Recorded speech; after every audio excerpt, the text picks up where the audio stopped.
মেয়েরা সাবধান, ভয়ঙ্করভাবে তলপেটে ছড়াচ্ছে ক্যান্সার।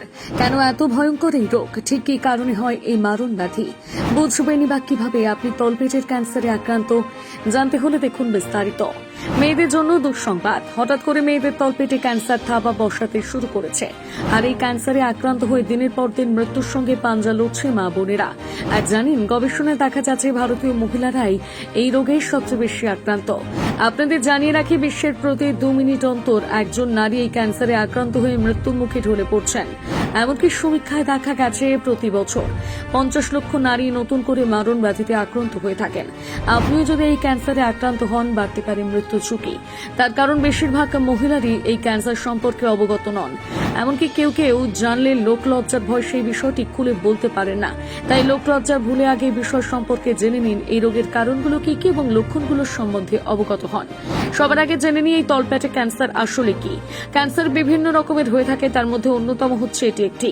মেয়েরা যেখানে সন্তান ধারণ করে, অর্থাৎ গর্ভে কিংবা তলপেটে এই ক্যান্সার হয়ে থাকে, একে গর্ভের ক্যান্সার এবং ইংরেজিতে সার্ভিক্যাল ক্যান্সার বলা হয়ে থাকে। আসলে যখন মেয়েদের গর্ভে প্যাপিলোমা ভাইরাস আক্রমণ করে, তখন শরীরের প্রতিরোধ ক্ষমতা ধ্বংস হয়ে যায়। বিশেষ করে ওই স্থানে থাকা ইস্ট্রোজেন নামক হরমোনকে কাবু করে ফেলে এই ভাইরাস। এর ফলে কোষগুলো অনিয়ন্ত্রিত হয়ে পড়ে, এরপর ক্যান্সার সৃষ্টি হয়।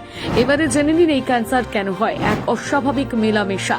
এই ক্যান্সারের মূল কারণ হচ্ছে অস্বাভাবিক মেলামেশা। মেয়েরা বিয়ের পর স্বামীদের কাছাকাছি আসে এবং গভীরভাবে মেলামেশা করে।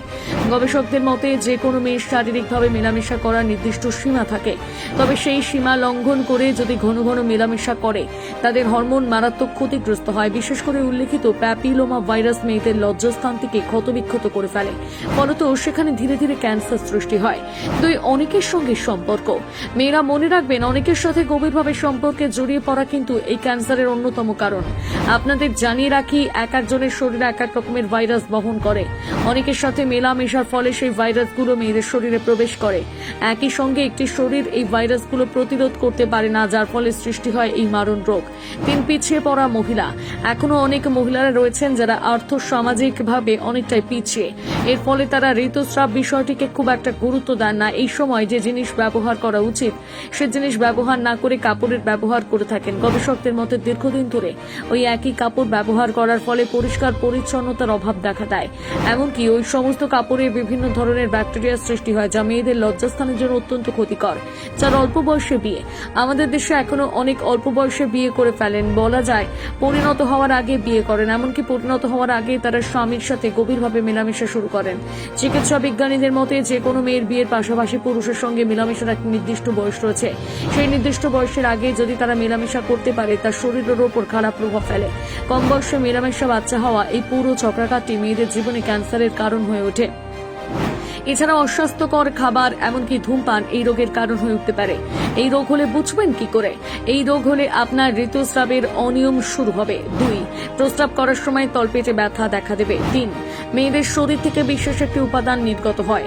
উপাদানটি যদি অতিরিক্ত পরিমাণে নির্গত হতে থাকে, তাহলে এটি ক্যান্সারের পূর্ব লক্ষণ। 4 প্রস্রাব করার সময় রক্তপাত হওয়া ইত্যাদি রোগের মূল লক্ষণ। এবার জানিয়ে রাখি এই রোগে কারা সবচেয়ে বেশি আক্রান্ত হয়। গবেষকদের মতে এই রোগে আক্রান্ত হওয়ার সম্ভাবনা সবচেয়ে বেশি রয়েছে 15 থেকে 30 বছরের মহিলাদের মধ্যে। বিশেষ করে গ্রামীণ এলাকার মা বোনেদের মধ্যে এই রোগের ঝুঁকি অনেকটাই বেশি। এছাড়াও যে সমস্ত মহিলারা একের অধিক সন্তান জন্ম দিয়েছেন, তাদেরও এই মারণ রোগ হওয়ার প্রবণতা রয়েছে। তাই উল্লেখিত লক্ষণগুলো দেখা দেওয়া মাত্র ডাক্তারের শরণাপন্ন হন।